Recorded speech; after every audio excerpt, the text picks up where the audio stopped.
up, guys? Welcome to another episode of the Sit Down. I am your host, Pearl, and today I have a special guest, Bronte Remzik. Welcome to the show. Family medical resident, right? Yes. And TikTok sensation. You have over 500,000 followers on TikTok. And I would say your content is pro-feminist, right? Yeah, I would agree. And anything I missed? No, not No? necessarily. That pretty much sums it up. Welcome to the show. First off, I want to say thank you so much for coming. You came all the way out to our Chicago studio. And I always appreciate sitting down with people that disagree. And so I think it's great that we can do this. Yeah, I agree. I've come across your videos quite a few times, and I've had a lot of my audience ask me, like, oh, have you ever thought about talking to Pearl? And then you reached out to me. So I was like, perfect. So Yeah. I'm happy to be here. So I think me and you maybe have different views on feminism. So why don't we start with what your general, I really just want to understand your general worldview. So what is your definition of feminism? So my definition of feminism is probably the broad overarching definition, which would be wanting equal opportunity and representation for women and, feminine presenting people. I think that we should be equally represented in political and other kinds of positions of power. I think that we should be advocated for in our unique life circumstances and the things that make us, uniquely feminine. And I think that we need to ensure that women have all the opportunity that men are afforded. Okay. So is your view today that we're not being given the opportunity that we are? Like what is your view on feminism historically and like where is it needed today? Yeah, so I think where this conversation, especially in sort of like conservative spheres, Yeah. gets confusing is that you tend to focus more on like legal barriers, that there's Okay. no laws that are preventing women from obtaining certain opportunities, applying for certain jobs, going to schools, things like that. Where the more nuanced and modern view is there are no longer any legal barriers, but there are still plenty of societal barriers. There's a lot of discrimination, things like not having like maternity leave, the caregiving gap, things like that, that disproportionately inhibit women from being able to go after certain opportunities because of the responsibilities that heavily, rely on us Mhm. instead of having a lot of that labor and unpaid domestic labor Mhm. seen, respected, and divided. Okay. So how does that translate in 2024? Like how would that have affected me, for example? Well, I can't speak to you and your life Well, experience, yeah, but but I can some speak to yeah, mine. okay. Yeah, go ahead. So, as a woman in medicine, that is a very long journey. I got my bachelor's degree, my master's degree, Mhm. my doctorate, and now I have I'm Well, in, yeah, but just like a guy, yeah, right? Yeah. well, but I'll explain to Okay, yeah, you go how ahead, it has sorry. affected me. So, and I'm currently in residency, which is my postdoctoral training. And so, a lot of this I've needed to dedicate Mhm. 80 plus hours a week to studying, to working in order to be able to have my dream job. Mhm. And so something like starting a family has needed to be delayed because the from a biological perspective, I have to keep in mind that I Mhm. do have a bit of a time clock, but that the academic um, path that that I've been on has Mhm. primarily been designed for men, and Mhm. there's not the opportunities available to me to take pauses and to take maternity leave and to do a lot of the things that Mhm. women have to do in order to be able to go after the things that we want and get everything we want out of life. And so and also there was a lot of times when I was in pre-med where people would be like, "Oh, are you sure you want to do that?" Like Mhm. that's a very male dominated field, things like that. And so there was constant doubt being pushed at me from a young age of like whether or not I should do this, whether or not I could do this, and none of my male peers ever encountered that. Mhm. And the same thing with like people would ask me about oh, but like, what about starting a family? Like, oh, why are you choosing your career over family? And none of my male peers ever had that question. And so, from a societal perspective, it's really just the assumption that women can't have both career and family. Mhm. And it's not true, but a lot of those barriers are because we don't allow our system to accommodate for those needs and the differences that men and women have when it comes to enduring pregnancy, childbearing, childcare, things like that. So you started with academic. How are there barriers in the academic field when the majority of scholarships in STEM go to women? And Yes. there's entire there's women for there's entire parts of organizations that are pushing women to go into STEM, and it's really not the same for men. Right. And so I think again, this goes towards like you have this idea of more strict legal Mhm. or like actual barriers to Mhm. access, Mhm. where I'm talking in a more nuanced way of the timeline that women find themselves in, people who are already mothers, people who want to become mothers. A lot of it does come down to families and child rearing and Mhm. the responsibilities that you have to balance both academically and with your family. But even outside of like the family dynamic, just the discrimination that women will experience when it comes to us wanting to achieve these higher level degrees and these more rigorous academic and like professional settings. Mhm. A lot of people will automatically have doubt that we're capable of doing it, and that comes from like a societal. Who are the people? Like, who was saying this to you? Was it like, how often did this happen? It happened a lot, especially in undergrad when I was pre-med. Mhm. I was in a Like, was it from your family? Was it once a Mhm. week? Like, I'm trying to understand the frequency of this discrimination. Yeah, so not my immediate family. My Mhm. immediate family has always been my biggest cheerleaders, Okay. but definitely extended family, people. I was in a sorority in Texas, so definitely Mhm. people who I encountered in undergrad. A lot of my professors and advisors, like Mhm. they'd be like, "Oh, this is a really rigorous Mhm. path to go down. Like, are you sure that you want to?" Mhm. And then I would speak to a lot of my male peers who were like in pre-med, the same track as me, and Mhm. I'd ask like, has anyone ever told you like you couldn't do this or that you should think about Well, something else? And they would all say do you no. think it's because women quit more? Because I mean, the data shows that women quit careers in STEM quicker than men. Right. And that goes back to what I was talking Mhm. about, right? Because you have to look at the reasons that they're quitting. Mhm. And a lot of times it's because of things like discrimination against them, Mhm. which creates a hostile work environment and a hostile academic environment, or they're not able to balance like But, the like, what needs of is their the family. discrimination? It just sounds like it's words you don't like.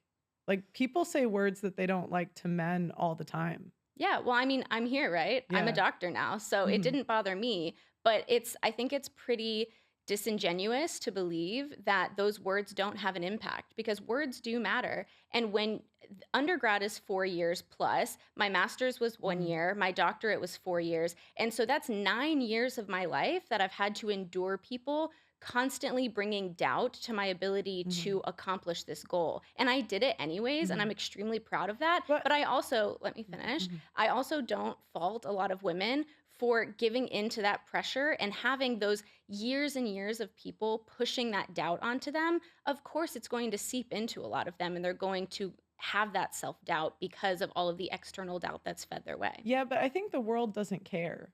And men understand when they go into the world that the world does not care about their problems and how they feel. And the problem is women go into a man's world and think that the world should care about how they feel and their problems. See, and I think of it as the opposite way. I don't think that it's good that men's feelings aren't cared about. I think that we should care about everyone's feelings. I think that we should realize that our words matter and the way Mhm. that our words impact people matter. And it shouldn't go to like, oh, well, men don't care, so we should just say whatever we want and you Mhm. shouldn't care. I think it's the opposite. I think that we need to be more compassionate and we need to understand the way that we impact people. And that's totally great if we have a wish list, but this is the real world and not the way that we want the world to be. And the problem is women go into a man's world and they have no idea how harsh it is and how mean they are to each other. And if you've ever been in a male only dominated environment, where it's pretty much all men, there's only one or two women, they're harsher than women are. They're more direct, they speak in a different way. And the problem is women go into these spaces and they think that men should talk like women talk and they don't. Right. Well, again, I'm a dreamer, right? Yeah. I think when But I it's not take part. realistic is the point. And I disagree. I think it's completely realistic to take people's feelings into account. It's called empathy. I Mhm. think that we need to promote empathy. I don't think that we should promote such a callous, harsh world. I think that we all need to be more kind and compassionate to each other. And I also think that the mental health outcomes of men proves that that's not a good way to endure the world. Right, but good is not hope is not a strategy. The way that we want the world to be isn't how it is. So it's really nice and dandy to say the world should be this way, but it isn't. And men have an understanding of how the world is and they don't complain. So the thing is, you keep talking about. They complain all the time. So I'll give you an example. So you're talking about all this stuff that you endured in your career, and that's fine. I think it's really great that you're a doctor. It's very impressive. That's hard to do, right? Yeah. Yeah, it Yeah, was okay, very yeah. hard to do. Yeah. Yeah, so, like, I'll give you props. However, when I have a cousin that works on a crab fishing boat in Alaska where a guy dies every single week so that we can get crabs, like, literally one person dies a week on that crab fishing boat in Alaska. Mhm. I don't have a lot of empathy for people that say these words hurt my feelings and therefore I'm oppressed. They don't complain. They don't, cry about work conditions. They just do their job. And it's a male-dominated field. Women are not doing those jobs. Yeah, so that's called the fallacy of relative pervasion. So Mhm, saying that somebody else has it worse off mhm, means that we shouldn't be able to talk about smaller problems. Like mhm, that's a fallacy. Both things can be problems and both deserve to be talked about. mhm, I don't think that it's right that one person dies a week on crab fishing boats. I don't eat crab. I don't think it's mhm, necessary. And I am not saying that we shouldn't fish for crab, like whatever, but we shouldn't say, oh, people die all the time in this mhm. career, and just because your feelings are hurt, I don't have to care. Like that's not an appropriate Well, way to I look at I the think world. what I'm getting at is how spoiled it makes people that complain about those things seem when there are men dying to do jobs to give us crab and put different food on the table, or even the number one workplace fatality for men in the Midwest is logging. So, when you're sitting on a chair that's made of wood that a guy died to get here, it makes you look pretty spoiled when we're saying, "Oh, but people said mean words to me in my career." And See, it's not just you. Like I think it's just overall females' careers. We're not really dying to put food on the table. We're not dying to build the buildings. We're not dying to do any of these things. And so I don't think we really have a right to complain that we're so oppressed when men are doing most of the hard jobs in society. yeah, I mean, you're allowed to have that opinion. It's the wrong opinion, but you're allowed to have it. Okay. I don't think that anybody should die at their job. I think that if we really want to talk about the way that men enter into these dangerous career paths and the way Mhm, that their lives are just seen as fodder, like they are just, seen as expendable. And I think that's wrong. I think that there is space for both conversations. mhm, There's a space to say that men don't deserve to be harmed in their workplace the mhm. same way that women don't deserve to be harmed in their But workplace. men understand that that's the only way things get done. I don't agree with that. Well, you cannot agree, but how else has it ever been done? You think that we have to. Men have always died to protect and build civilizations. Yeah, and civilization is Always. supposed to progress. Civilization is supposed to improve on itself. If we stay stagnant, then we're doing it wrong. If we're looking at these careers and saying, hey, people are dying, we Mhm, should look at why they're dying and we mhm. should address it and we should fix it. We shouldn't just accept it. Yeah, and I think that's a very female way of looking at things because you've never been in that position where you have to pragmatically solve those types of problems. Hmm. The same way I'm not going to know how to stop the men dying on fishing boats, you're not going to know either. Right, that's not So, my but it's job, but right, there right. there are people who But it's have easy jobs. to say, "Oh, this shouldn't happen." The same way we could say like we shouldn't have anyone die in war, but we want to be safe. Do you not think that there are people whose job is dedicated to improving worker safety? Like those jobs exist. It's not my job, it's not your job, but those jobs exist. Mhm. And you should argue that they need to have more responsibility. They need to be doing their job better. Like workers' unions, Mhm. safety commissions, like there are actual jobs and committees and boards dedicated to worker safety. And if they're not doing their jobs appropriately, then that's a totally separate conversation. Yeah, and again, this is all stuff that sounds nice, but it's just not very pragmatic. Again, men have always died to protect and build civilization. The difference is in the past, they used to get thank you and an appreciation, and now they don't. Because feminism has convinced women that our jobs are equally as important to men's, and they're not. Yeah, and society is the only reason society exists is because it is built on the backs of the unpaid and unrecognized labor of women. Mhm. Sure, men have died in war, men have died in dangerous jobs, and I would argue that if women were in charge, we would Mhm. have less war and we would have less death, It's but that's not a whole. true. Women have waged more war in the last 500 years when they were rulers. Yeah, and you also have to look at who they had as their representatives and for their counsel because this Okay. has been like highly studied that it Mhm. wasn't necessarily their individual choice. A lot of it was like pressure from Right. their Whenever committees. women make a bad decision, women have the privilege of blaming it on someone else where men have to take the fall. That's an interesting perspective. I disagree.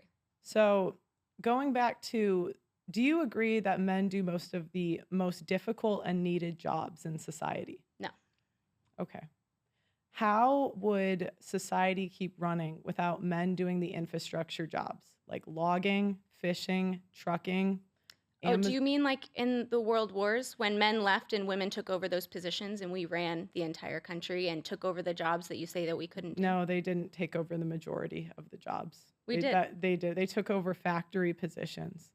We took over the positions that They men were not left. they were not doing the electrical. They were not doing the plumbing. They were not building the buildings. They were not There are paving the women roads. electricians, there are women plumbers, like there are females in all of these positions. There are Is it the female majority? No, because Okay, so it's not the historically, majority. because of, you have to take into the historical Mhm. perspective.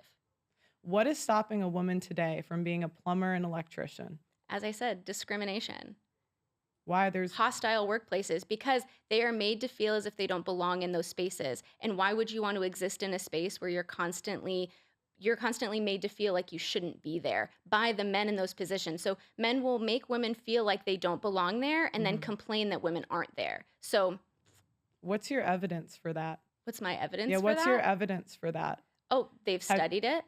They've studied like workplace discrimination. with women in Yeah, in male electrical, dominated fields. Yeah. and they've said that the women feel like they're not wanted, and that's Yes. why they're not doing it. Not just not That's very wanted, not that's welcome. very convenient. Here's the thing. Men don't care if they're not welcomed. They don't expect people to just accept them into a group like women do because again, men live in the real world. Women do not. We live in this play pretend world where we're given more credit for what we actually do than we do. hmm So I've seen you speak many Mhm. times about the detrimental effects that all of these things have on men's mental health and that they have a higher rate of suicide, they have how all these Mhm. things. And so I think that it's really interesting that you care a lot seemingly Mhm. about men's mental health, but Mhm. then at the same time you'll say, "Oh, men don't care if you're mean to them, men don't care if they're not welcomed." You say all of these things that have an impact on men's mental health. So Mhm. I think to care about one, you have to recognize how it impacts the other. What I'm saying is men understand that that's the real world and they know there's nothing they can do to change that. There is plenty that we can do. Women go into a man's world and they expect to be given special treatment and privileges. They expect to be the new guy in a company and feel welcome.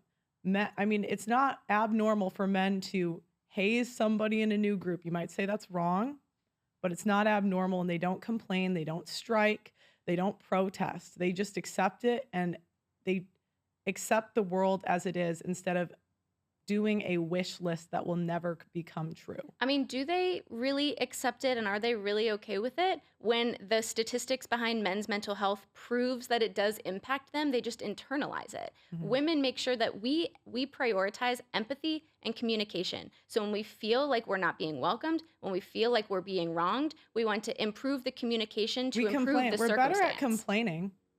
I would say we're better at Complaining. communication. That's better at complaining about the stuff we don't like. Where men don't complain. That's what I said. Right, they don't complain because they internalize it, and then They don't instead they just complain. They unalive don't themselves. complain. That's No, not they a don't proper complain coping because the strategy. world doesn't give them sympathy. Yeah. Young women get a ton of sympathy on the internet complaining about their problems. It's why they're given 10 times the funding for breast cancer research instead of prostate cancer. It's because people care about women's issues. People do not care about men's issues. I disagree. Why? Why do I You disagree could that say you disagree, but that's not an argument. I mean, your arguments are just like, "Oh, that's silly and I live in reality." Like you're not giving me any realistic like responses either. Well, I'm giving you realistic responses. I said men do the majority of infrastructure jobs. They're the majority of workplace deaths.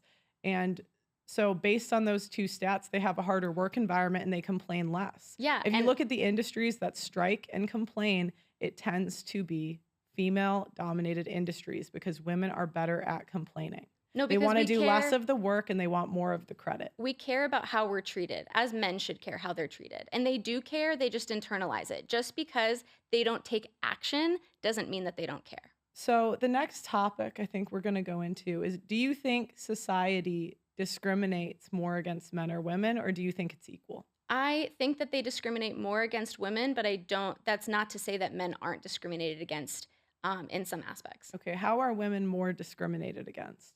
As I've said before, in my own personal experience and Other than statistically, other than can we do something other than just people say mean words to me? Because men, by the time they're 22, somebody said a mean word to them. Usually it's a woman. So Mm. anything other than somebody said something I don't like. Abortion bans. Can you name a law that controls what men can do and access healthcare and the healthcare that men can access? Mhm. Is there any laws that control men's healthcare access? Well, if you want to talk about men's body, men are required to go into selective service. So if Hmm. there is a wartime, they are required to be drafted. Yeah, and I think that the So draft should be so there so abolished. you asked for a law, there's a law. There's a way that women's bodies aren't protected, there's a way men's bodies aren't No, protected. so it's actually my question was different. My question was, can you name a law that restricts men's access to healthcare? That restricts men's access to healthcare. No, not off the top of my head. So there you go. That's one How are discriminatory women practice. restricted access to healthcare? You can drive to another state and get an abortion. Yeah, well, then that's also not taking into account like socioeconomic factors, right? Because not every person has the ability or the funds or the time Mhm. to be able to just cross state lines to gain access. We shouldn't have different healthcare access in Okay. different states. Your geographical location Okay. should not determine your access to a human right. Okay. Well, again, luckily for women, we have access to birth control, abstinence, and even you can even track your cycle and not get pregnant. So I think there's plenty of options beforehand that it really isn't an excuse if you have an unplanned pregnancy.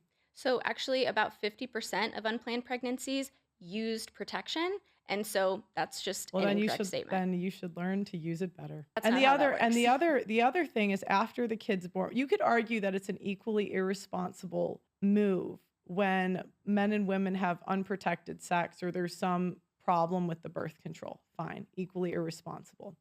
But after the woman has more control. She has the Mhm. right to get she's the only one who gets to decide if she takes a plan B. She's the only one that gets to decide to put him on child support or alimony if they're married. Um, Men don't have a right to their wallets after the kid is born. Yeah, so pregnancy involves your body and your Mhm. internal organs, and that is worth more than any money. Yeah, but that's okay, that's 9 months, a year. What about the rest of the time? What about 18 years after? Right. And so then there's like 2 years after that that you're breastfeeding, and then there's the unequal division of childcare and domestic labor. So it's so much more than 9 months. But to go back, Mhm. we cannot minimize that 9 months. Having your body be not your own for 9 months is 9 months too long. Yeah, but there are men dying when they go and do their jobs, and They can they're get a not different job. complaining about it. They can get a different job. No, because men understand that somebody has to do it. Yeah, they don't have to do it. They understand. Well, that's why it's admirable that they do it anyway and they don't complain. And that's what I keep going back to is what feminists tend to want is they want all of the credit and they want to over exaggerate their problems. So I would actually like to go back to the comparison you made of pregnancy and men going to work. Do you think those two things are the same? I think that a man going to a dangerous job is far worse than a woman being pregnant. And do you think that the majority of Far men far work? more dangerous, I'll say. That's more accurate. And Better and good is like it's subjective, right? yeah, Yeah. and as I've said before, I think that we should have better safety protocols and we Mhm. should improve the safety of all workers. So I think that that should be addressed. But It also, the majority of but men, it isn't, right? Like, because right? But are you when we arguing go, for it to be? I here's the difference. Okay, so feminists have a tendency to think that if we complain, things will just happen, and I'm more realistic, where I know that just because we say, oh, it should be better, well, it's not, So and men understand that because they have had to deal with that reality from a young age. you recognize that the only reason you have a microphone and you have a show is because feminists complained because we wanted a voice. That's not Because true. it actually is. It's not true. Being having There's female writers in the 1800s, and they had to 1700s, write and under male 1600s. pseudonyms. It's not true. It is true. It's not It true. well, you can say it's not true, but it's That's history not and it's true. statistics. It is. That's not true. It is. We used There to were not women in have a power. We had voice. Cleopatra. We had women in power throughout all of history. There are examples of them. When were The women first female property owner was in the 1600s in the United States. allowed to have their own bank accounts? Women were allowed to have their own bank accounts in what does that have to do with writing? You're changing the No, topic. no, I'm You're not. changing the topic because I'm right. They were No, allowed to write. They were. you're the one who brought up female But writers. That okay, wasn't but the okay, question. go ahead. So, sometime in the 1900s, I can't remember the year. Yeah, it was like in the 1970s Yeah, around is there. when women were allowed to have bank accounts. So when we're talking And about women, what's happened since we got bank accounts? what We has own 80 happened? You we tell own me. 80% of the world's debt. There's a reason people did things the way they did. You don't think that women should be able to have their own bank accounts? I don't think they shouldn't have bank accounts. I think everyone should have the right, and they do. But there's a reason. I think when we look at the past, we have to look at the reason that people did things. And one of the reasons is women are very irresponsible with money. They own 80% of the world's debt, even though they make less money than men. So did you know that the majority of household finances are regulated and controlled by women? Yeah, I knew Like, that. We make 80% of consumer buying decisions. yeah. So that's what I said. They spend. And you That's what I said. They right, spend money. because They spend money households, they don't have. we do have the money. Not anymore. I mean, the average woman out of college has $30,000 worth. How much debt do you have? You have to have six figures coming out of I do med have six school. figures Yeah, of debt, and exactly. the student And the, debt. Yeah, because and if the you thing is, in your profession, I mean, on average, women leave the medical profession when they have a kid or within 5 years. So odds are you won't pay it off. And I'm not saying you personally, I hope you do, right? I'm not wishing it one way or another, but statistically, women make their debt someone else's problem.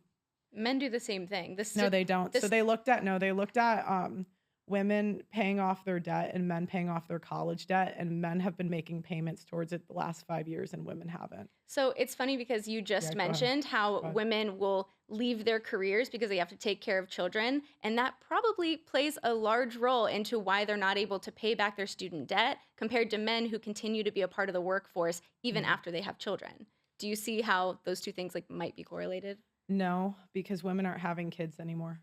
That would have We been the are. case, maybe the case before, but now they're not really having children. We are still having children. That's On an incorrect average, statement. it's like 1.5 now. So, I mean, you have one kid, you can put it in daycare, you can still work. You can put it in daycare. Sorry, his or hers. Yeah. See, and this is the problem is like when we see people as commodities instead of actual people, like that's where we run into this thing of like, I don't care how you feel, you make stupid decisions, instead of taking a nuanced perspective and the complexity of the human experience and recognizing that there are so many things that contribute into these cherry pick statistics. Well, you think that the world owes you understanding, and it doesn't. I think that it does. I think that we owe everybody understanding. I think that in order for me, so you know what? I think that this is something we need to clarify. Yeah, go ahead. I partake in these conversations because I want a better world. I develop my opinions based on how I think or based on what I think is going to improve the human condition and improve people's quality of life. Why do you take part in these conversations? I like to report on what's going on. Okay, so you have no desire to improve the world and to be like an advocate for change and progression. It would be nice, but I don't expect it. See, and for me, one of my favorite quotes is the people who are crazy enough to think they can change the world are the ones who do. And you can In call my me a experience, dreamer. they're the ones who do not. I mean, historically, you're wrong. I don't think so. Martin Luther King had a dream, didn't he? Okay, but how many guys tried to be Martin Luther King and failed? I'm not Right. saying there And aren't people, that's a but societal issue because we resist progression, and you're one of the people who is allowing society to resist progression instead of allowing progression to happen. how am I allowing society to? What does that even mean? Yeah, so you Okay, no, go ahead, it's fine. yeah, because you say, I see the reality right now and I report on the reality right now. And when I say, yeah, we should recognize what's happening now and improve on it, you say, oh, men are dying in the workplace. And I'm like, okay, let's address that. Let's see why they're doing that. Let's see how we can improve on that. And then you're like, yeah, that's not realistic. I live in reality. Where you see how I am advocating for progression. I'm advocating for improvement. Where you're just like, yeah, you know what? That's not the world we live in. And I don't have any idea or any desire to improve on the shitty statistics that I constantly report on. Yeah, so I think that sounds nice, but again, it doesn't change the reality of the situation. So you saying something on a podcast doesn't change the amount of men that die every year in a crab fishing boat. But what I like to do is be as accurate as I possibly can. And that is why I say that women do not do as useful or as needed jobs in society as men do. If men's jobs disappeared tomorrow, society would crumble. If women's jobs disappeared tomorrow, society would be fine. Oh, really? Who's going to raise all the children? Women aren't even raising their own kids. They're in daycare. That's actually They're in incorrect. daycare and public school. No. No, it's $1 billion industry. It is $1 billion industry, but statistically, women have the majority of childcare burden, and not a lot of people can afford daycare nowadays. Well, who is the kid spending the most time with if the mom's at work? Most mothers work nowadays. So the kid is spending more time at school or at daycare. Yeah, Because usually or school with gets out extended family. at like 2:30. It's not the norm. People don't really have extended family. School gets out at 2:30 or 3. They go to daycare for 2 or 3 hours. What about before school? What about before daycare? Because a lot of times, Okay, like especially in that 45 first minutes in the morning. no, like the first 2 years of life at least, a lot of people aren't sending newborns and like It's not uncommon. no, it's not uncommon, but it's also My sister works at a daycare. They get newborns like Yeah. within the first couple right. months But all the we're time. talking about like populations, right? We're Mhm. talking about like statistics, and the majority of people are Can not I look sending up the their average age? Do you care if I look? I'm just No, you can curious. look it up. What is the average age kids go in daycare? No, that's I not. actually don't know the answer to that question. That wouldn't be the Kids. question that I would ask, but I'm curious what that answer is. Okay, I'm just curious. We recommend kids start daycare as early as 6 weeks old. Doesn't give me an average. Just says kids can start daycare as early as 6 weeks. That's all I got. Yeah, well, I mean, again, because that wouldn't Yeah, be the question yeah, that I I would know. Google. Go ahead. Like, it would be because, right, we're talking about breastfeeding, we're talking about like bonding, Mhm. a lot of these things, like, especially in the first 2 to 6 months of life at least, Mhm. like, women bear the majority of that labor. Sure, but I say so what? I could say that to any- men bear the majority of labor of running society for a lifetime. And On who- average, women have 1 to 2 kids. So okay, you could say that's 4 years. Men work 50. 50 in a difficult job that gives us the food that we have, the chairs we're sitting on, and the microphone we're talking in. And who set that system up? You should say thank you. Men did. Thank God for them. No, you seem to have a problem with the amount that men work and the responsibility I that men don't- bear. And so I you're don't being have a problem with it. I'm acknowledging what it is. And women should be thankful to men for doing it instead of complaining that they're not doing enough to make women's lives comfortable. We live in one of the most privileged times to be a woman ever. I mean, you have even the fact that you're saying the biggest problem is that they have to raise their kids in the early years. You know how privileged that is?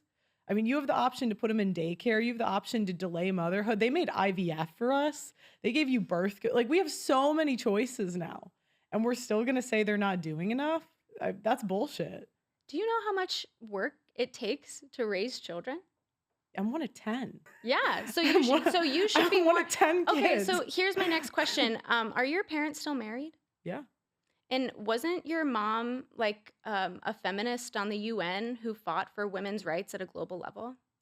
Me and my mom don't agree on everything. What's your point? Yeah, that she had 9 children and she's happily married as a feminist. So it seems like you should be fully aware and She's fully not a feminist. She took me to Sarah Palin rallies when I was a kid. Okay, I went to like pro-life rallies when I was 12. yeah, I mean, This didn't come out of nowhere. right, but she also did advocate on a global level for like women's opportunities. So Yeah, it and I seems don't. like you should be fully. Here's the thing: the internet only has half of that story, and Usually I does. can't. Yeah, I can't tell the full one, just because it's not my place. So I can't really use that as an. I'm telling you, you're wrong though. That's not. If you had the full story, I just can't talk about it here. Yeah, you That's say the- that a lot when people bring up your family, which is fine.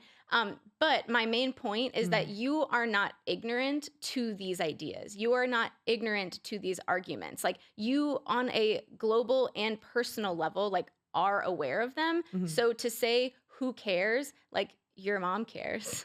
to say who cares? A lot of us care. Mhm. And I think that it takes a lot of strength to care. And I think that it actually, to say, oh, I don't care, stop Mhm. complaining, that's the easy way out. I don't Mhm. want to take the easy way out. Mhm. I think that being passionate You about empathy is really like the strength. It takes strength to be sensitive. It takes strength to be vulnerable and transparent. I think that it's really easy, and it's the easy way out to just be callous and to say we can't make change and I don't care about your feelings.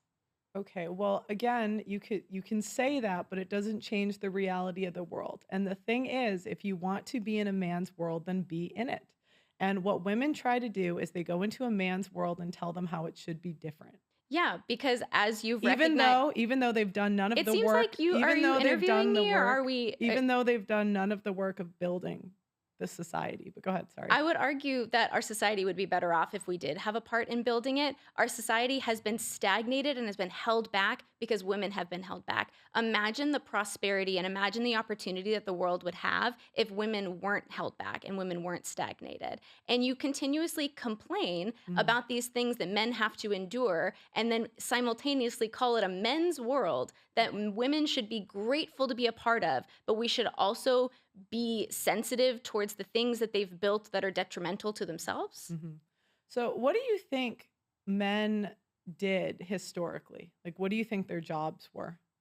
Like 1800s, what were your choices as a man to do as a job? Because you always talk about how women were held back historically. So I'm asking, like, what was life like back then, Well, women had to 1800s? stay home and men had to do all of the jobs Okay, because they didn't allow women to help them. what were their jobs that they did? What were the most common methods of employment back then? I mean, what do you mean? I mean, Like, it's going to be construction, it's going to be medicine, it's going to be food production, it's going to be factories, it's going like the same thing that runs all of societies. so they had three choices: coal miner, farmer, factory worker. Nothing else happened in society in the I'm not saying 1800s. nothing else. That was the majority of how people were employed. Mhm. So it was you guys have this like rewritten history where you guys think that men just had these glamorous fun jobs, but No. men did the difficult job. Men know that they didn't enjoy their jobs. Like, do you think of any guys going to a coal mine and saying, "Wow, this is my passion"? And again, who set that system up? It's not about who set it up. It's how would the system run without it. They need coal. At the time, they needed coal. Like the same way now, somebody has to build the buildings. Somebody has to get the food, otherwise society does not run. Correct. And we're better off when women participate and when women are able to help men. Like we talk about all of these like detrimental aspects of these harmful Mhm, industries, and arguably if we cared about how people felt, we were mhm, compassionate towards their experience, we would put more time and energy to improving these harmful industries. mhm, And if women had been allowed to enter into these industries earlier, you could argue that they would be safer industries because we have empathy and we want to value progression and we want to recognize problems and address them. We don't just see a problem and say, hey, that's a problem, and then sit on it.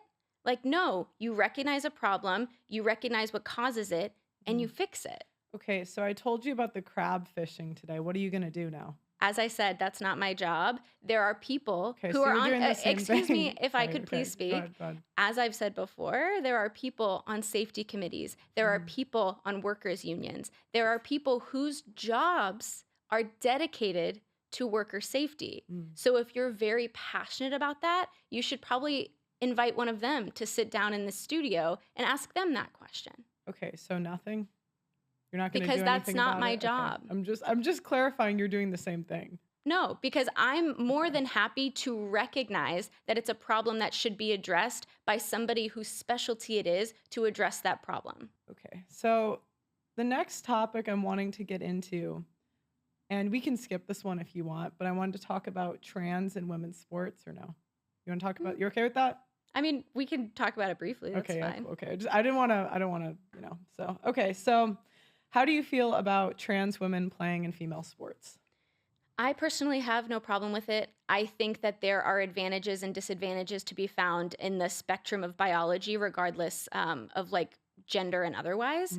Mm, I see the concerns about the advantages that certain athletes will have over another. But again, I think that that is a problem that we recognize, and we need to figure out how to address it to make it equitable for everybody to be able to participate appropriately.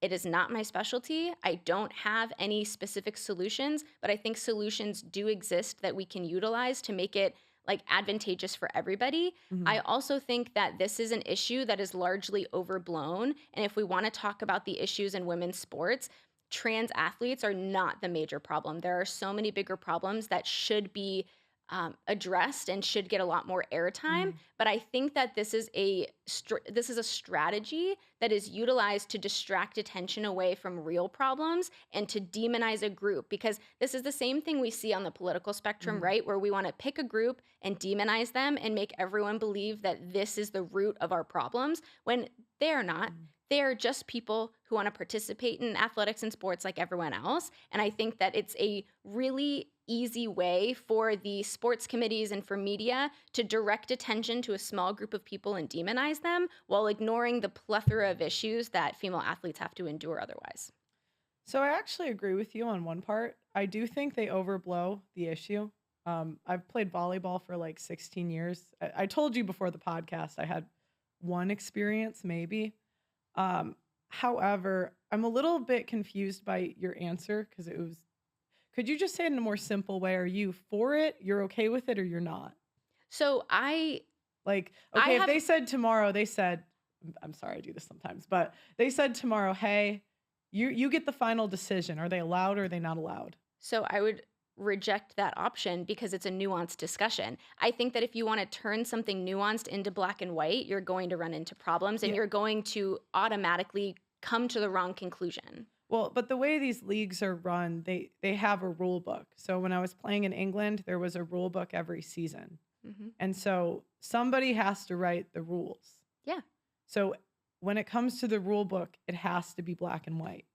It And really doesn't, though, because you could take into account hormone levels, you could take into account like muscle mass. Like there are plenty of things that you could do to try to make things more fair and equal. And so I don't think it's necessarily what are your genitals? That's the group you get assigned to. Like I think it's a way more complex and nuanced issue. do you think that women have a right to feel uncomfortable in locker rooms when men are in them? Sorry, I know you're gonna say it's like whatever you call them, but the guys dressed like whatever. The People, men so pretending I, to be women. so I Sorry, I think know you're gonna call it something else, you're but trying to talk about people who are assigned male at birth, but who identify as women through like societal yeah, norms. Like that is what a trans woman is, like by definition. that's too Um, long for me.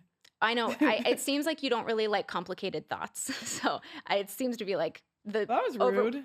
I mean, I'm just making an observation because Okay. anytime that I try to implement nuance into a discussion, you Well, say like because that's just overthinking it. That's just too complex. So it not just not seems like necessarily. The reason I say that is because I think you do that to evade questions where you can't give a definitive answer. no, And because so you I just want. like to be direct and get like what do you believe out of this? And Mhm. sometimes I think you talk in circles.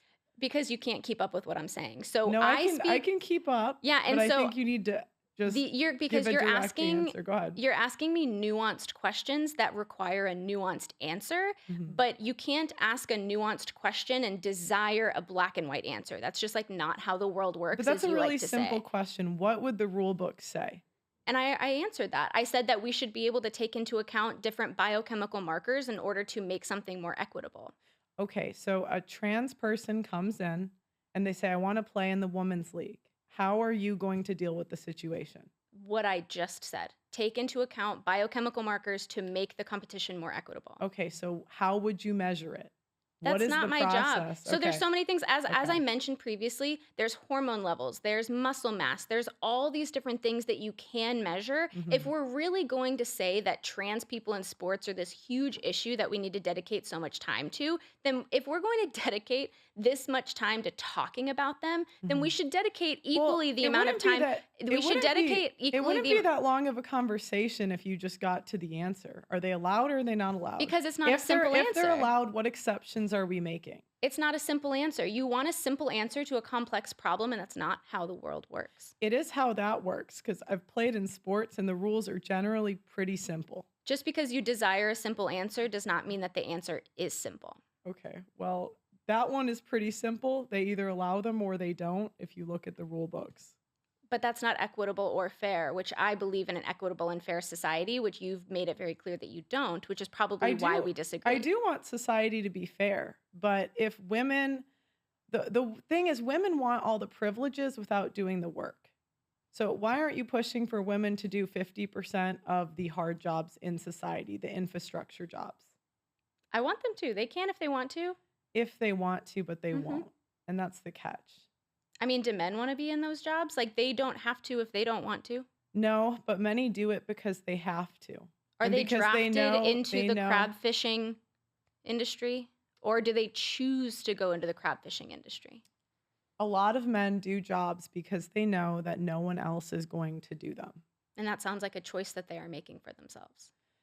Okay, so going back to equality, do you think that women should be enlisted in the draft? I don't think that the draft should exist. I think nobody should be drafted. Okay, but since it is men are enlisted in selective service and they're fined $300,000 if they don't sign up for this, do you think that women should have to too in the name of equality? I think if we're talking about equality, if women don't have to sign up for the draft, then men shouldn't either. Okay, then we agree. But since they do have to, do you think they should too? I think that we should abolish the draft. So you want Okay. me to go in your direction and I'm taking it in my direction. Mhm. You want everyone to be subjugated and controlled, and I want everyone to be I free. don't have an opinion one way or the other. My Sounds point like you my do. my point is that it should be fair. Yeah. So if the men have to do it, then the women have to do it too. Or if the women don't So have to do it, then the men shouldn't have to do it. right, but right now the men have to do it. And right now the women don't. Correct. So And it could go either way. that's why it goes back to feminists never fight for equality when it comes to men's issues. I've never heard women say women sign up for selective service like the men.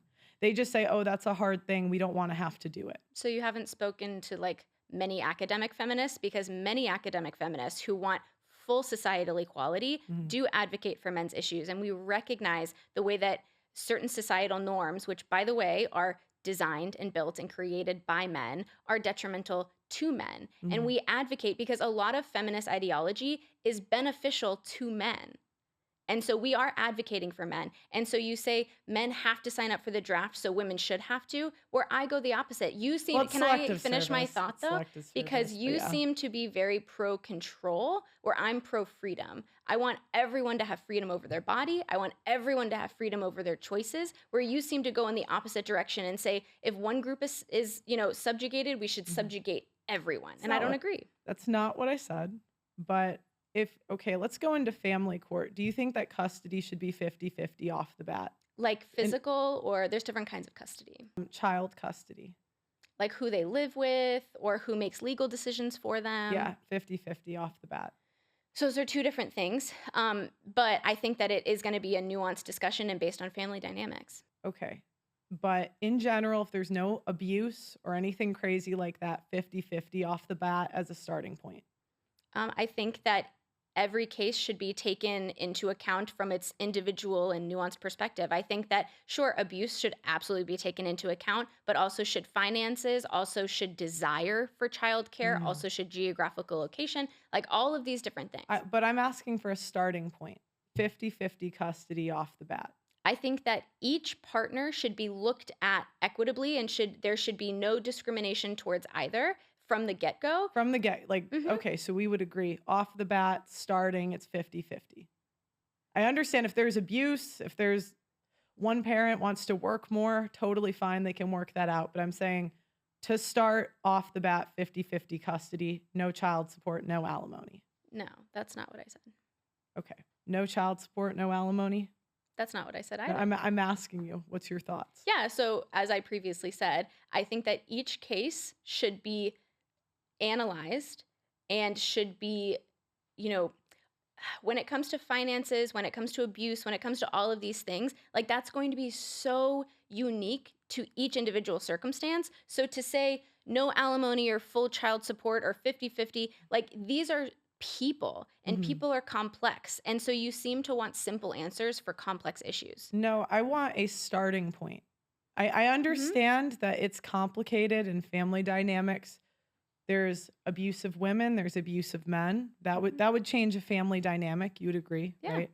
There are differences in schedules for work. Hmm. Totally can be worked out. But I'm saying off the bat, 50-50 custody, no child support, no alimony. Yeah, and I disagree. Yeah. And that's my point. Whenever I talk about an issue that would help men or be more fair to men and that benefits women, you don't give me a straight answer. Who And you designed the say legal it's system? complicated. Who designed the legal system? Who designed it? Yeah, I don't know. men. I mean, it depends because some of the laws are like Title 4D came in the past um 50 years, I want to say. And by then, like women have the majority of voting power. So most of the laws in recent years are catered to women. So actually, most of these laws are not determined by a vote. Most of these laws are determined by politicians. And right now, more men, historically and present day, hold positions of power. And so these policies that you're talking about are not policies that the population is voted on at large. These are policies that have been designed primarily by men in power. So if you want to talk about how the system is detrimental to men, you also need to recognize that men are detrimental to men. Right, but who are they representing? The politicians. Who votes more? Who votes more? Yeah, who turns up to vote more? Who is the majority of the population? Women. Okay, so they represent women's interests. Not necessarily, no. And you can see that. What percent of the time do men get custody in family court? So it actually now the majority of child custody cases are joint custody. That's not true. It is. Men It's about only- 50.3%. Men only get custody 10% of the time. So we're looking at different statistics. Most alimony payments are men to women. Most child support payments are men to women. And that's because historical precedent. Yeah. You have to take into like historical context of like and also men earn more than women. Like there's so much nuance to this. But from Cornell, I was reading a study by Cornell University that looked at divorces and custody and all these things. And the majority, I think it was 50.3% of child custody cases end up as being joint custody. The majority of child support and alimony payments are men to women. Yeah, because men earn That is the biggest wealth transfer in the United States. If women want to be independent, I actually have no problem. Like as I said before, I think it's very impressive you became a doctor. I just think that women that want to take that path should pay for it. So do you think that the money is for her or for the children? I think that women do not always spend it on the kids. Because it takes more to actually there are run a household. There are men in poverty over these laws. Yeah, and a lot of child support isn't paid either. And you can also opt out of child support by relinquishing your parental rights in a lot of states. So if you don't want any rights as a parent, then you can relinquish those rights and then you won't be held accountable for child support. But if you still want to be in that child's life and you want to be involved, then you will have to pay child support. So no, they take it directly out of your bank account. You can lose your fishing license. You can no. Poor man. It is. It's really sad. There's men that kill themselves over this. I know you think it's funny, but like I've interviewed men that were a mile from their kids and haven't seen them in years. And they wanted nothing. I know you think it's like funny, but it's really not. No, I don't think that it's funny. I think that you bringing up men losing their fishing licenses while talking about women bearing the majority of like childcare duties is that comparison is humorous to me. Not men unaliving themselves, not men losing money, but just like that comparison is humorous. That's like one of many things that they lose. They lose their fishing license. Like that's one. No. But my point is that it's unconstitutional. Like I know you think it's funny, but it's really not. I mean, men are 9 times more likely to commit suicide after a divorce. This literally kills men. Yeah, exactly, because men actually benefit from marriage more than women do. And when you look at the statistics of like post-divorce mental health outcomes, men have worse mental health outcomes than women. Women are typically happier after divorce. And so if you want to argue that marriage disproportionately benefits women, like that's not true. I'd be pretty unhappy too if I was on child support or alimony and I had a hard time seeing my kids. And you had to support your children. What a hard life. Well, you understand that it's not taxed. So the problem is they take over 50% of the man's income because it's not, so they have to pay taxes on the stuff they're giving her and take half of his paycheck. To support his children that he wants to be involved in their lives. Right, but it wasn't his choice because women leave the majority of the time. It is his choice to relinquish his parental rights if he wants to. What I'm saying is many men want to be married and they want to be an involved father and they want to stay with the mother of their children. Mhm. My point is, if she makes the decision to leave, she should pay for it. If you want to leave, that's totally fine, but you should pay to raise your kid. Is it not his child as well? And he should pay for the time. That's why I said 50-50 custody off the bat, no child support, no alimony. So she gets to take on all of the childcare responsibilities, but he doesn't have to like pay anything. He doesn't have to have any I didn't say buy-in, all, I said 50-50 custody. He should have the kid half the time. but doesn't have to pay any money towards it. No, he should pay for the kid when the kid's at his house. Okay, and so the majority of the time when the kid is at the mother's house, he doesn't have to be involved in any way financially? No, she should pay for it. She has a job. Why why should he have to pay for a kid? He should If have she to can he she should support could it. what if she chose to have the kid and she chooses divorce, why should she not have to pay for her own decision? And That's the thing. See, there it is. You want all the freedom to do whatever you want, but you don't want to have to pay for it. No, because I also think that the That's way that you look at these issues and the way that you look at these divorces is very nefarious towards women. And so I just think that it's very interesting to see the way that you speak about women and the way that you think about women and the way that you think that we make these decisions as if we're just flippantly getting a divorce and like taking advantage of men, as if like it's not more nuanced than that, because you don't seem to appreciate the nuance of the human experience think and the complexity of relationships. I think there are valid reasons for divorce. If women want to divorce, that's totally fine. They can do that. I think that they should pay for their decisions. Again, this goes back to, I say if you want the freedom to do something, you should take the responsibility that comes with it. You want them to Mhm. have the freedom to do something, but not have the responsibility that comes with it. So you say you can have the freedom to divorce. Totally, we agree, right? We can have the freedom to be a single mother, to go into medicine or whatever career you want, but I think you should have the responsibility to pay for it. And I don't think do you think that's unreasonable? Well, I would just flip it around, right? Mm. I would say that if men want the freedom to be a part of their child's life, then they should accept the responsibility that that entails, which includes financial responsibility. But women have the right to work now Yeah, but men still out earn women. because they do harder jobs. Not necessarily, no.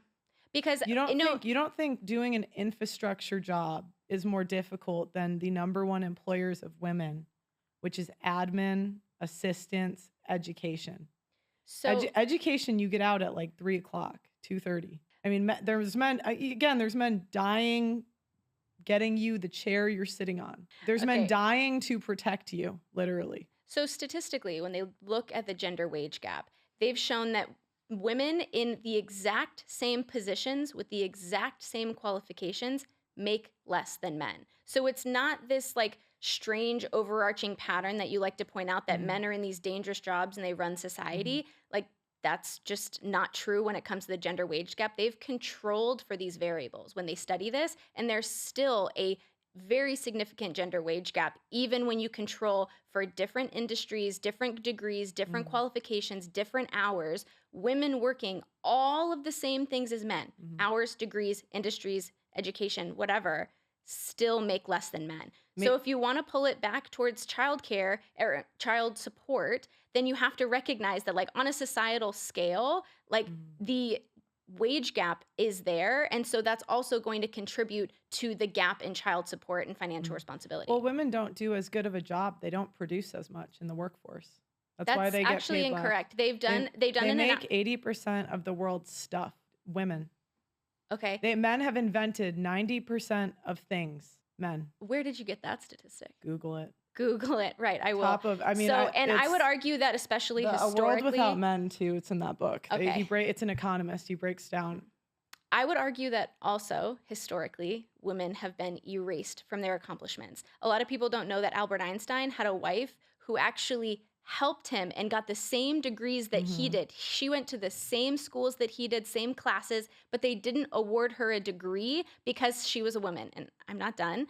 And she helped him develop the monumental calculations that we still utilize today. And he's been quoted saying that he would be nowhere near as successful and would have never found developed the equations that he did without her. So that's just one anecdotal part.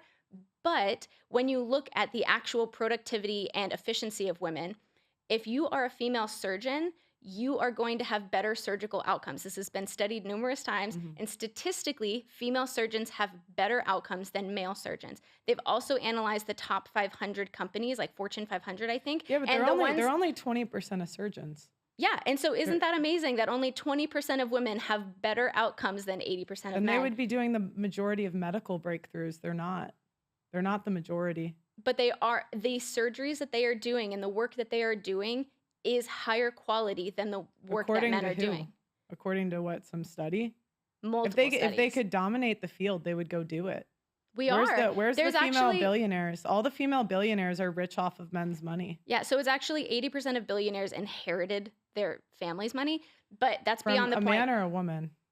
From men, because historical Exactly. because Men are historical more precedent, men are Pearl. more productive. Historical precedent, Pearl. Okay, but we've had 50 years. Like where is the female Elon Musk? Where is So they've actually analyzed the top 500 Sorry, go ahead. companies, and female CEOs, companies that are run by female CEOs outperform companies that are run by male CEOs. So as I've said before, if women were not historically stagnated and kept behind and banned from partaking in education in all of these industries, I would argue that our society would be better off. We would be safer, we'd be happier, we'd be more efficient, just based on the last 50 years where we have been able to partake at a higher level. And all of the statistics show that we are more successful than men when we compete with them. And we are still making up for the historical precedent in the past. And we do all of that while enduring discrimination, while enduring doubt, while enduring things like pregnancy and childbearing without maternal or maternity leave that's guaranteed. We're the only developed country in the world that doesn't have mandatory maternity leave. Like, our country is so broken on all of these levels, and we have so many other things that we could be talking about to improve society, but instead we're talking about like how men die on crab boats and they have to pay child support, when like arguably that is not the biggest issue that we have in our country. So you think that we talk too much about men dying at work? No, that's not what I said. I That's think what that's you an just that's what you just said. no, I think that's an oversimplification of my statement. Okay. What do you think would be better issues to focus on? I think that we need to focus on the things that are actually impacting Americans, like access to health care. Like I said, mandatory maternity leave and paternity leave. I would love if men got the opportunity to spend more time with their children and bond with them. I think that we need to address the housing crisis, because now in the US, dual income educated households cannot afford to buy a home on average in US cities. Like, we have, from healthcare to housing to childcare, we have so many issues that are worth talking about. Well, if we're going to go into maternity leave, that's again, you want the freedom to have kids and you want the company to pay for it. Yeah, like every other developed nation, because every other developed nation recognizes that the more that you invest in families, the better off you are as society as a whole. Yeah, women aren't really having kids. That's incorrect. 1 out of 3 women has had an abortion. 1 out of 4 will have an abortion in their lifetime. So it's a different statistic. But. Okay. 1 out of 3, 1 out of 4.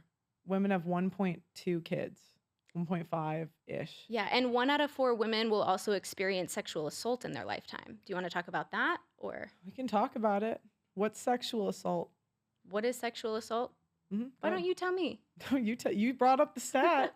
You brought up the topic. I think that it's interesting that I have to describe what sexual assault is. Mm-hmm. But essentially, sexual assault is any like unwanted physical. I'm trying to think of a good way to describe this. So, in a nuanced way, because it could be a violation of your bodily autonomy. Essentially, is what it is. Okay, so who decides if they felt violated? The victim. Okay, so it's up to the discretion of the victim, because some people are more touchy than others. So some people are going to say something's a violation and some people would say something isn't, right? So I just find that interesting that your automatic response is to belittle the experience of the victim. Okay, you can find it interesting, but I'm asking you a question. So could you answer it? I believe women and I believe victims. Okay, every victim? So every woman you believe? Again, nuance, Pearl. So if we're talking about things on a population level, and if we're talking about Mm, 1 in 4 women will okay. experience this, then no, I can't say every single one because we're Okay. talking about millions. Okay. But the majority of them, yes, I believe them. Okay. So how did they get this number? You brought up the stats. I'm asking you, how is it a survey? It's multiple surveys, but yeah. And then Okay. all So we're like just blindly believing what they say. How many filed a police report and actually convicted the guy? so do you have any idea of how emotionally taxing it is to go through a criminal case? And not How only that, many not filed only a police report? I don't know the statistics on that, but I don't think Okay, that it's so relevant because this is the challenge we get is we just blindly believe women. yeah, I think that we should. I think that Yeah. we should believe women who say that they've been assaulted because the Me Too movement shows you that it's Hmm. so grossly prevalent in our society. Mm, And I think that you are belittling the impact that it has on the victim to go through the rape kit at an ER, to go through that physical assessment and to be violated further after your body's already been violated. mhm, And then to go through the entire criminal court process, which can take years, mhm. having to tell your story over and over and over. And I do not blame women in the slightest if they say, you know what? I don't want to put myself through that. I've gone through enough. I'm not going to further traumatize myself. Yeah, I understand that. However, we have to believe the evidence. And so if you're going to tell me a story, we have to go through the evidence, which is only found in criminal court. I disagree. What do you mean you disagree?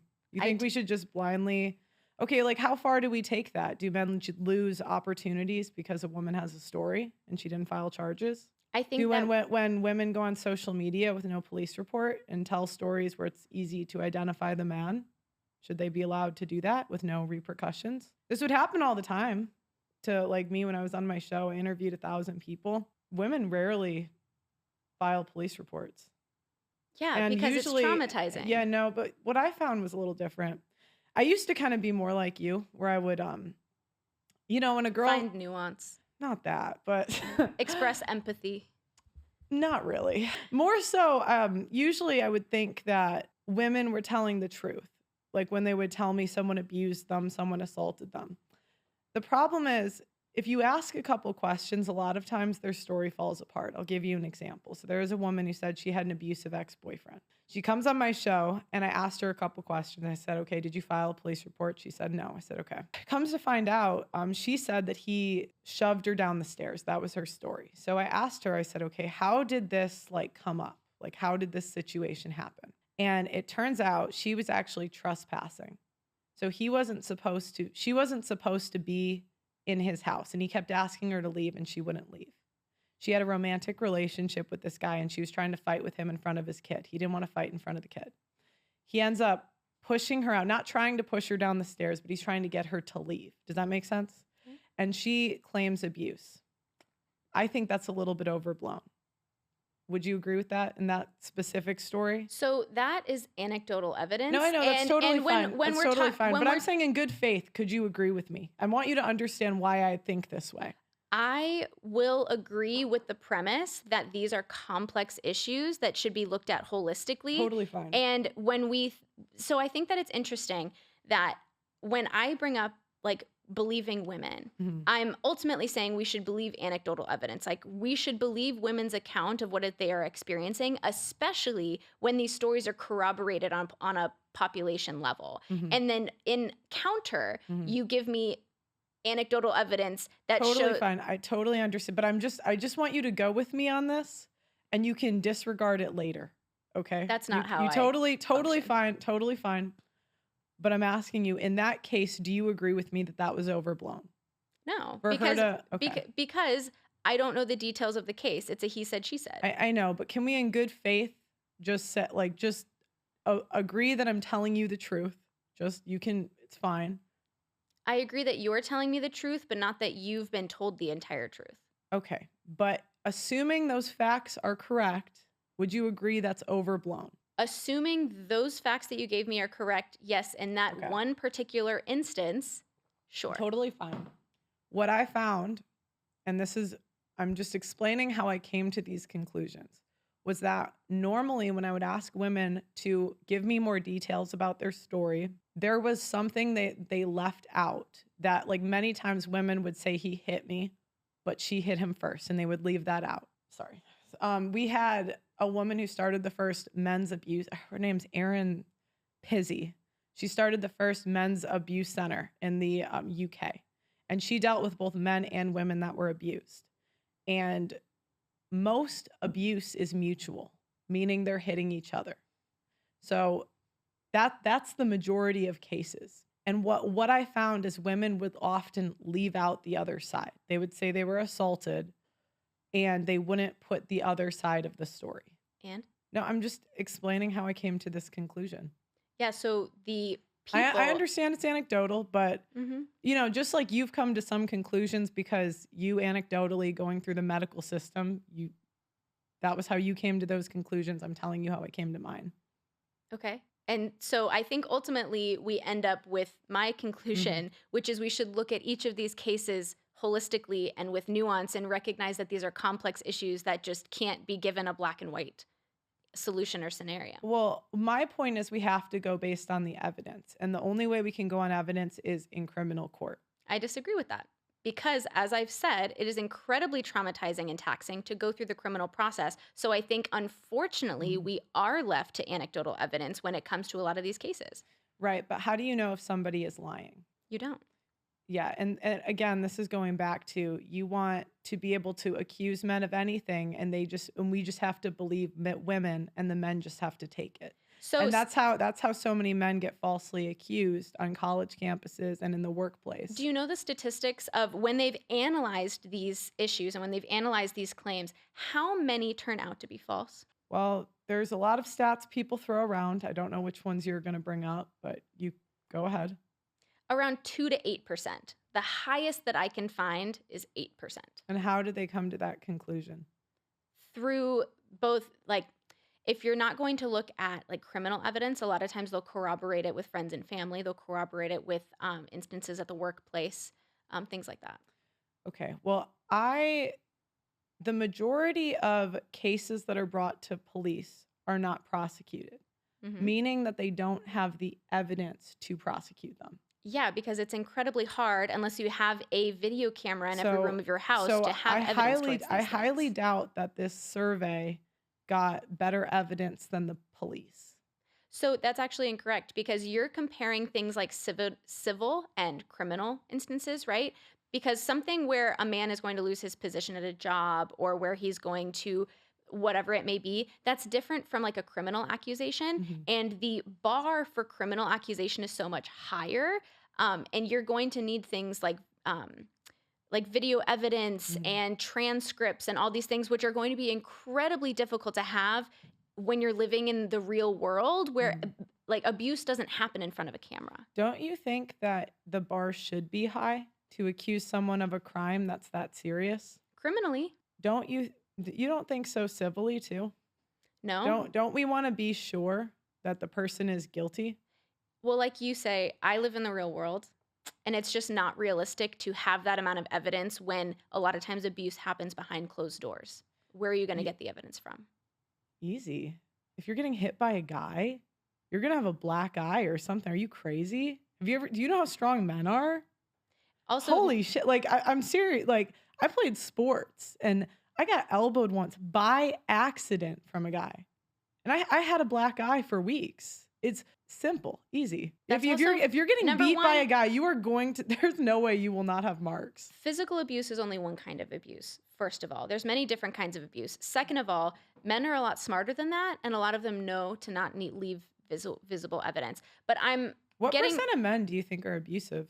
I would be throwing out a random number. I couldn't even tell you how many men You are just abusive. make it seem like it's everywhere. Well, Like, if all these women are saying they're assaulted, wouldn't that mean a good percent of men are assaulting women? yeah, I mean, if 1 in 4 women will experience assault in their lifetime, then I would argue that 1 in 4 men could potentially be abusers if you want to like correlate the two statistics. But also 90% of violent crime in our country is committed by men. So it really It's isn't only because you don't confusing. count abortion.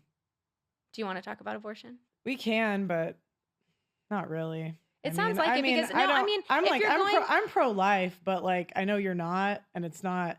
I mean, but if you're Yeah. going to equate abortion to violent crime, I think that deserves a response. Okay. Well, I mean, I view abortion as a child, and I know you don't. So, That's not true. okay, go ahead.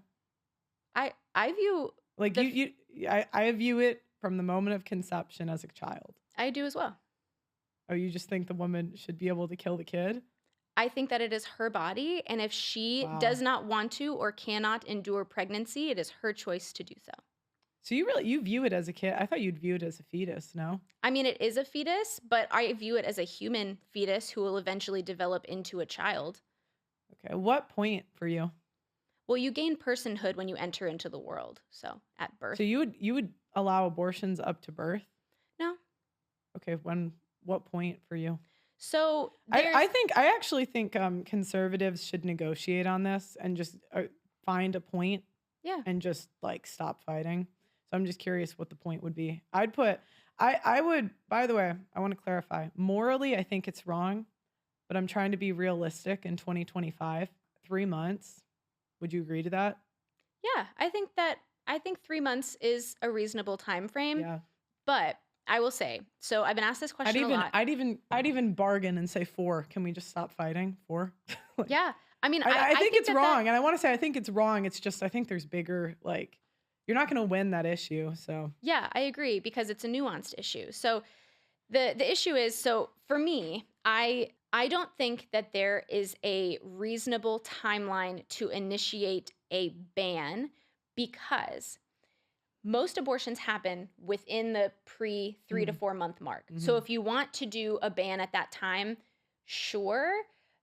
But what happens after that 3 to 4 month mark, a lot of times those abortions happen because of complex physical, medical, or life circumstances. And so, in my professional opinion, and what I've seen happen in the hospital, and when I talk to real life people, I recognize that abortions that happen later in gestation are typically very complicated and they have a lot of consideration and a lot of reason for them to happen. So to put a ban there is only going to further harm people who are facing an impossible choice. So it might sound good philosophically, and it might sound good like, oh, let's just put an arbitrary number at 20 weeks or whatever. But realistically, if you do that, you are targeting people who are already suffering something extremely difficult. Right, but for me, it would be easier to just say this is the point, other than extreme circumstances. Like if someone's very sick, dying, fine. I'm just wondering if you had. I'm just wondering where for you you'd put it for the majority can't get it after. So and, Because and that's most pro-choice people, I don't think most want people to be allowed to abort the day before the kid's born, right? and people aren't Right. And doing I that. understand they're not, but I'm saying most pro-choice people would agree. So I'm saying like hypothetically, neither of us have any political power. So it's like it's hypothetical. Where would the point be for you? For me, hypothetically, it would be at the limit of viability, which is around 21 to 24 weeks, about. Okay. Would you compromise at 4 months? I don't see any reason to. Oh, you wouldn't? I mean, You won't meet in the middle? Like the no, pro-life? I would. I mean, I'm pro-life, meaning I want 0. That's where I want. But I'm saying, hey, I'd meet you in the middle so we can just stop these protests at abortion clinics. but the thing is, like, I don't see the 4 reason. 4 months, no protests will go away. No, because I don't think the protests would I know go away. they won't, but Yeah. like I mean, I'm like I trying to said- be reasonable here. Right. Well, me too. And the thing for me is like being reasonable is recognizing that pregnant people are people and that their lives and medical conditions are complex. So we could like make it easy for the sake of argument, but making it easy for the sake of argument is putting impossible choices and barriers in front of people who are already facing an impossible choice. Could you humor me? I said the limit of viability. Okay, If I okay, was to fine. pick a point, it would be the limit of viability, which like you could say 21 weeks or something. Okay. I'd go a little. I'd probably try to wiggle you down a little bit if I had any political Why? power. Well, because me, like I view it as for me personally, if I could have whatever I wanted, I would want it to be illegal. Okay. I see that as unrealistic. I don't see it changing anytime soon. I know we got Roe versus Wade, but the number of abortions increased after that. I think it's like a losing issue for conservatives and we should focus on other things. That's a really unpopular opinion for a conservative, but I've watched like the pro-life movement argue for like a decade and I don't really see them getting much. I know the conservatives see Roe versus Wade as like that's the last win they're ever going to have in my lifetime. That's the way I view it. So to me, I think, okay, it's not really worth losing like political support for conservatives.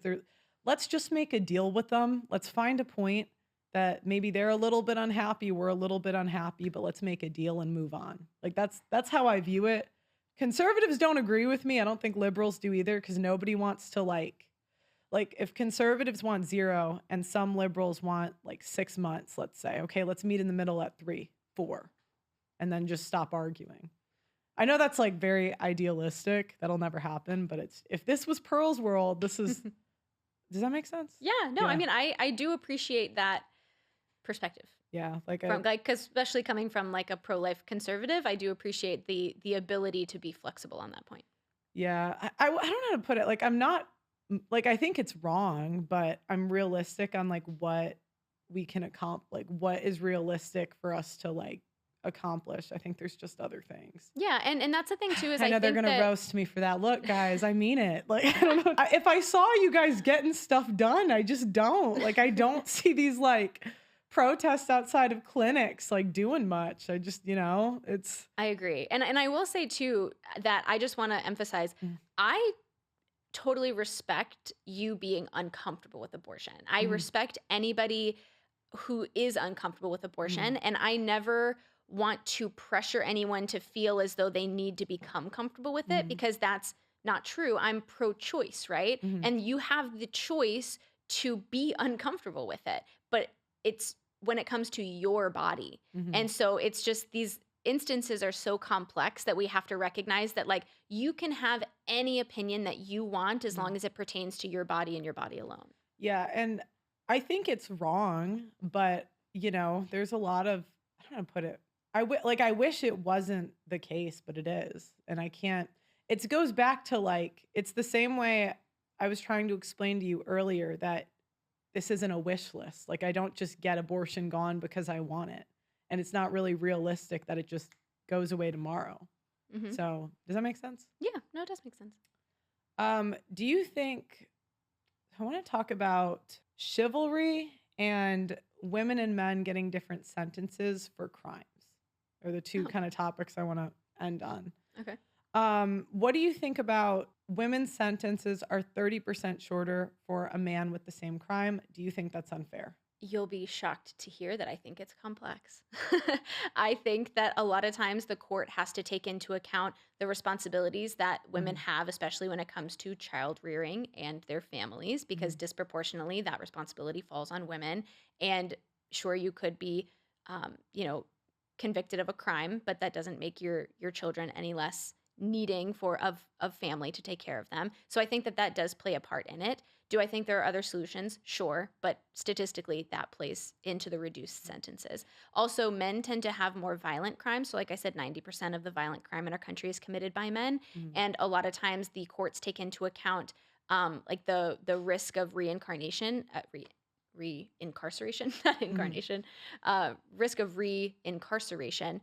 And a lot of that has to do with violence, and men Mhm. tend to be more violent. So I think when you balance kind of the risk that men have towards society and then the benefit or the responsibilities that women bear when it comes to like domestic labor and child rearing, I think that that plays a role. Would you like to see it be more fair, like more even in the future? I mean, I don't, yeah. In the name of equality, like would you like in the future for the sentences to be more fair?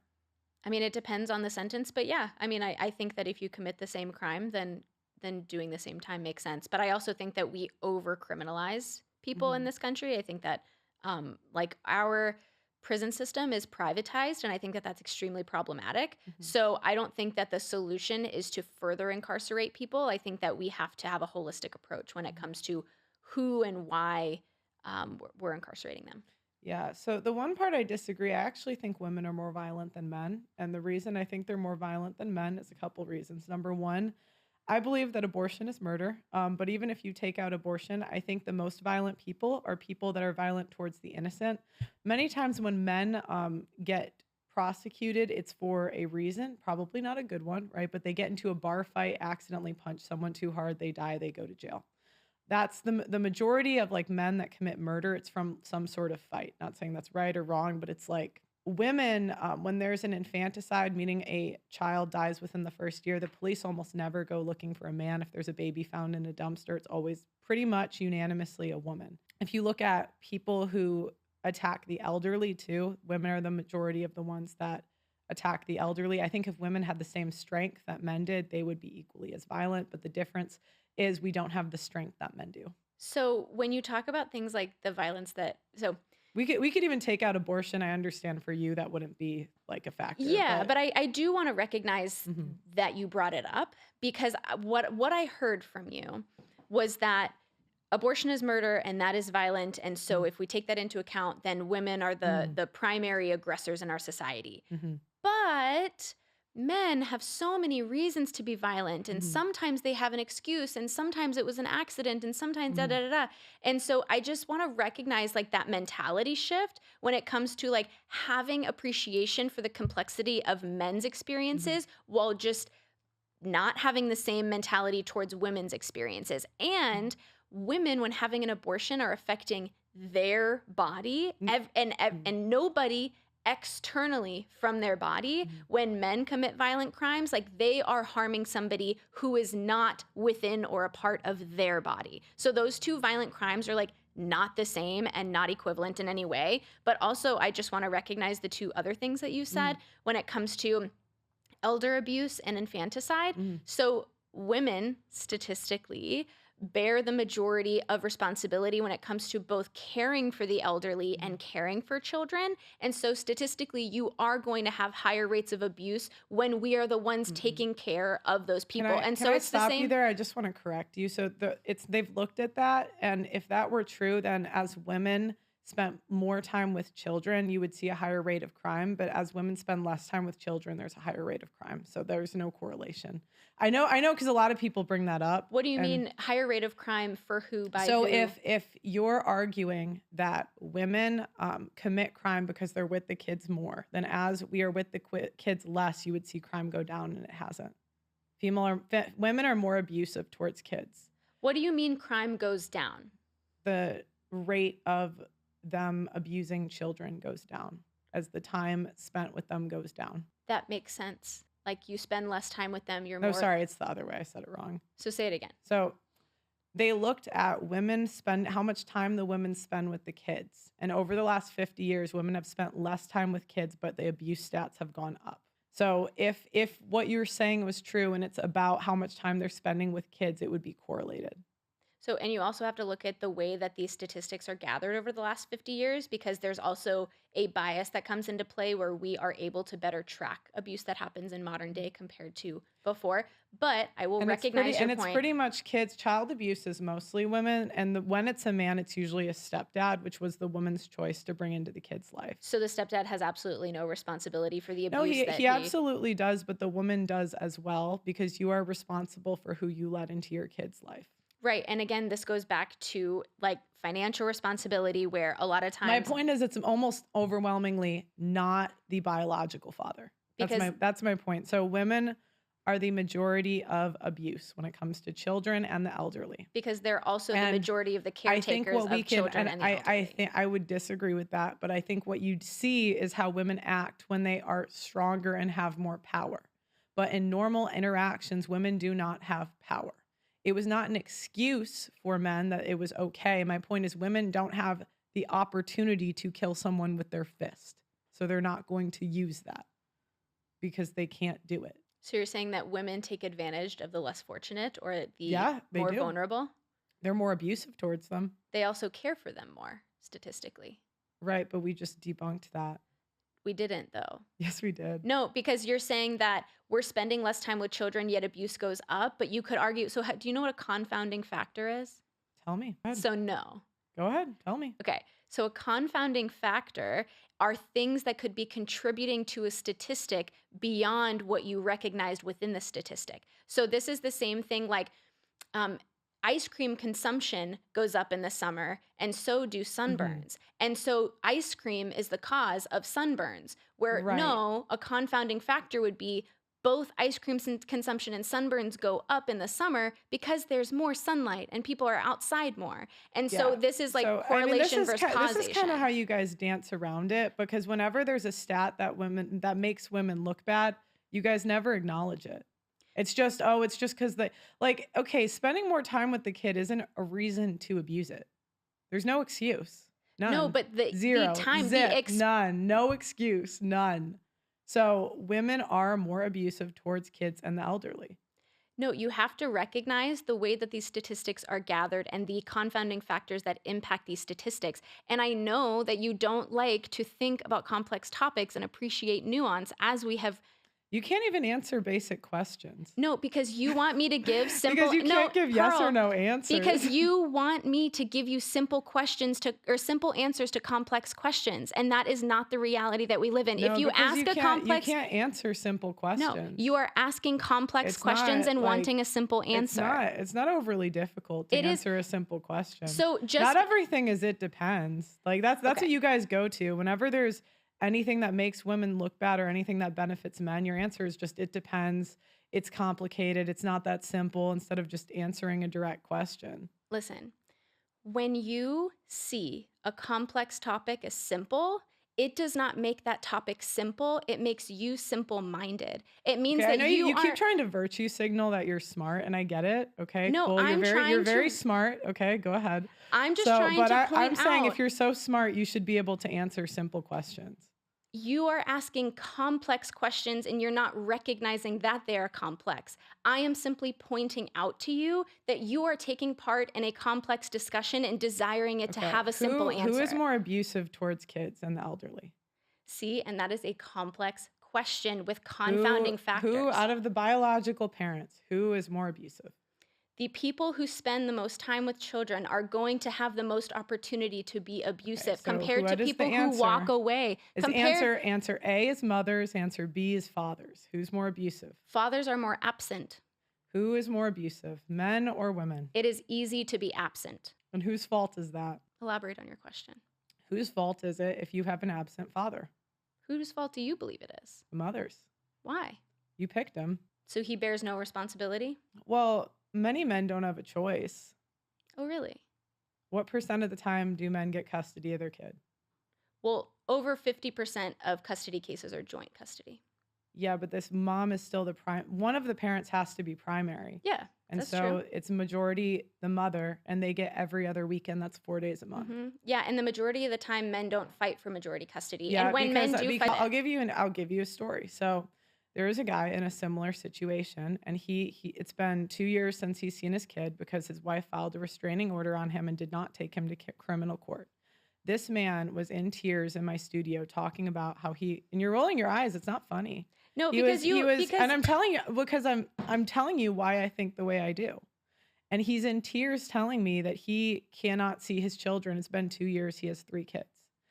And he can't fight because his wife kicked him out of the house he lived in.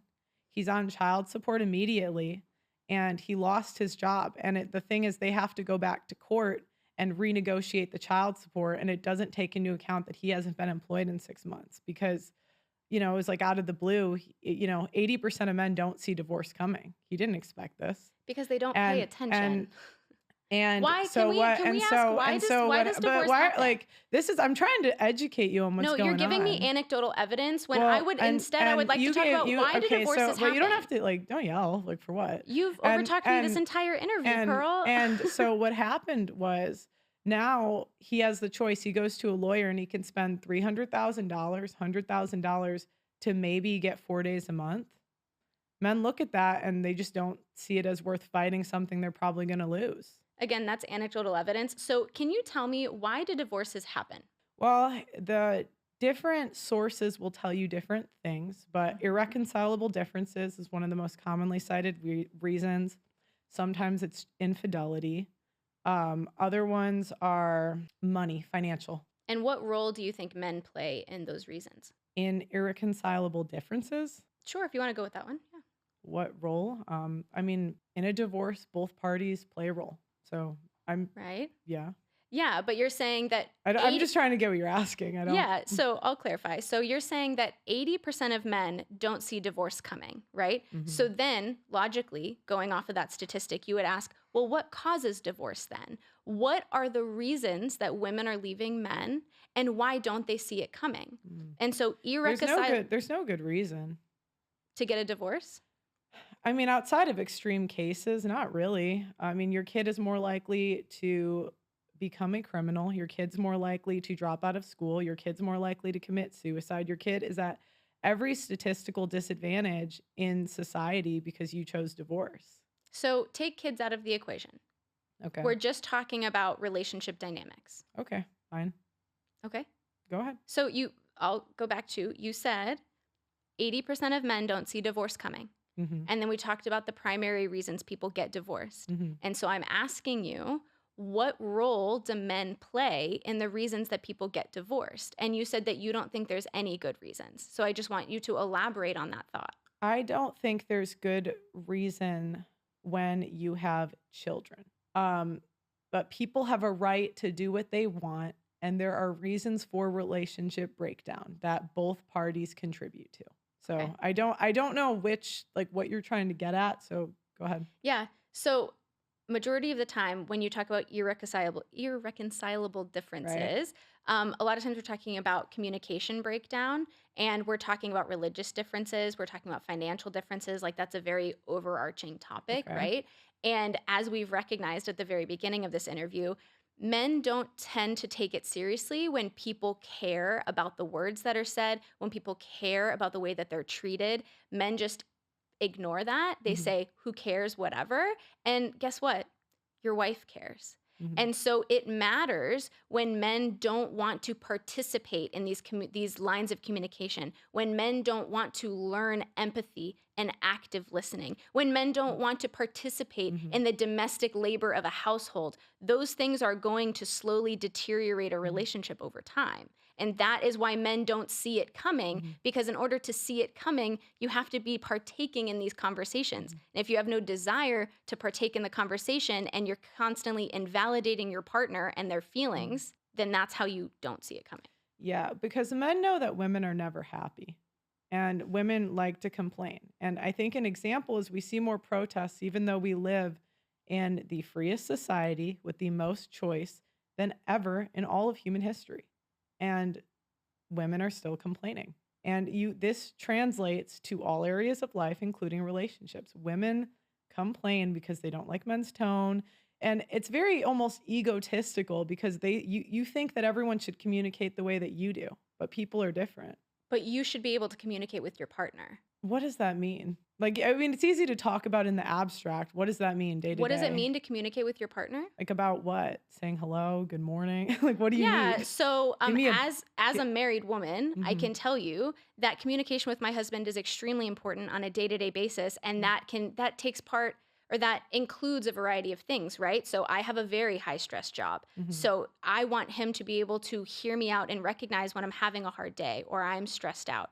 I want him to be able to recognize when I'm feeling overwhelmed or when I feel like I need help. And same thing for him. If he Mhm. has a hard day at work, if something happened to him, or if he's like, you know what, this is how I'm feeling today, I want to be able to actively listen and make him know that he is loved, and make him know that I will do everything in my power to take some things off his plate when I need to, or for him to take things off my plate when I need it. And so that's what I mean. Like, it's And if weird they to be don't, able. but if they don't communicate the way you want, then what? You call it quits? Well, I think that if you're not able to properly communicate with your partner, and you've Mm. tried and you've tried and you've tried, then that's not the right partner for you. Okay, and that's totally fine. I'm really not against women legally divorcing. I have my opinions on it, but You've said in the past that you are against divorce. I've you know seen what? that. No, you know what? I switched. I've talked about this on my channel. You might not have seen it. I switched didn't. my opinion. I used to think we should ban divorce, and I Mhm. switched my opinion on that. Oh, okay. Yeah, I did. Because honestly, there are so many miserable wives that men just don't deserve to be tortured for life, in my opinion. And I But think that a lot of men are the reason that women are tortured. Yeah, totally fine. Who cares why? But I'm not in the process of babysitting adults. If you want to go get a divorce, get divorced. Yeah. My point is pay for it. Don't put anyone on child support. Don't put anyone in alimony. You wanted to be equal, be equal. Pay for your choice. Do you want to have That access to your children? Pay for it. 50, no, it's 50% his DNA. In my opinion, he should get 50% custody off the bat, and that should be a right of his because that is half his child. If he wants it. Yeah. Yeah, but I mean, on average, you're talking at least 100K to get custody. That's a lot of money. Like most people don't have that amount of money. Yeah. How much do you think it takes to raise a child? I've seen different reports, but it's expensive. Yeah. Yeah, exactly. And so I like how we like to complain about the cost it'll take men to fight for custody, but we don't actually care about the cost burden that will land on women in addition to the domestic burden of raising but children. if it's 50-50 custody, then he pays for the time with the child and she pays for the time with the child. Yeah, and majority of cases men don't want 50-50. They don't fight for it because Yeah. they know they won't get it. That's not true because actually statistically when men do fight for it, they do get it the majority of the time. They get it sometimes. I mean, I covered a divorce in Texas where he spent 2.1 million on a divorce and he did get decent custody, he got 49% of the time, but There you go. but he spent 2.1 million. The average guy doesn't have that. Yeah, So that's a luxury for rich men. to fight for custody. And that's ridiculous in this country that you have a child that doesn't belong to you. So it sounds like you have a problem with the legal system. So maybe we should address the flaws in the legal system that was designed by men. Well, no, because the most recent laws were for women. Like the Designed by who? the Violence Against Women Act was pushed because women wanted that Yeah, there you go. There's one. Mhm. But women abused that act. Oh. They call abuse on everything. Like We call abuse on everything. Okay. everything. Okay. What do you think of chivalry? Do you think men should be chivalrous? Yeah. I mean, I don't think that it's a requirement. I think that chivalry is somewhat of an outdated term, and I think that it's going to depend on the person. I think that, again, relationships are complex, and not every woman is going to want somebody Mhm. who caters to them. I think that they're going to want somebody who is empathetic Mhm. and who is caring and who shows compassion. Mhm. And that can take a variety of forms. It doesn't have to necessarily be the traditional definition of chivalry. So, for example, do you think women are owed like protection? Like a man should be chivalrous and step in? Should they open doors? Should they Protection. protect women in public if a woman's getting robbed? Is it a man's duty to step in? So protect women from men. Other women, men, whoever. So again, 90% of the violent crime in our country is perpetrated by men. So when you say that men should have the responsibility to protect us, you're also saying that men should be the solution to the problem that they cause. Sure. I just find that humorous. I think that any decent human being should intervene when they see violence being enacted. Okay, so you do think men owe women protection? I think that any decent person who sees a violent act being committed should intervene. Okay. Equality.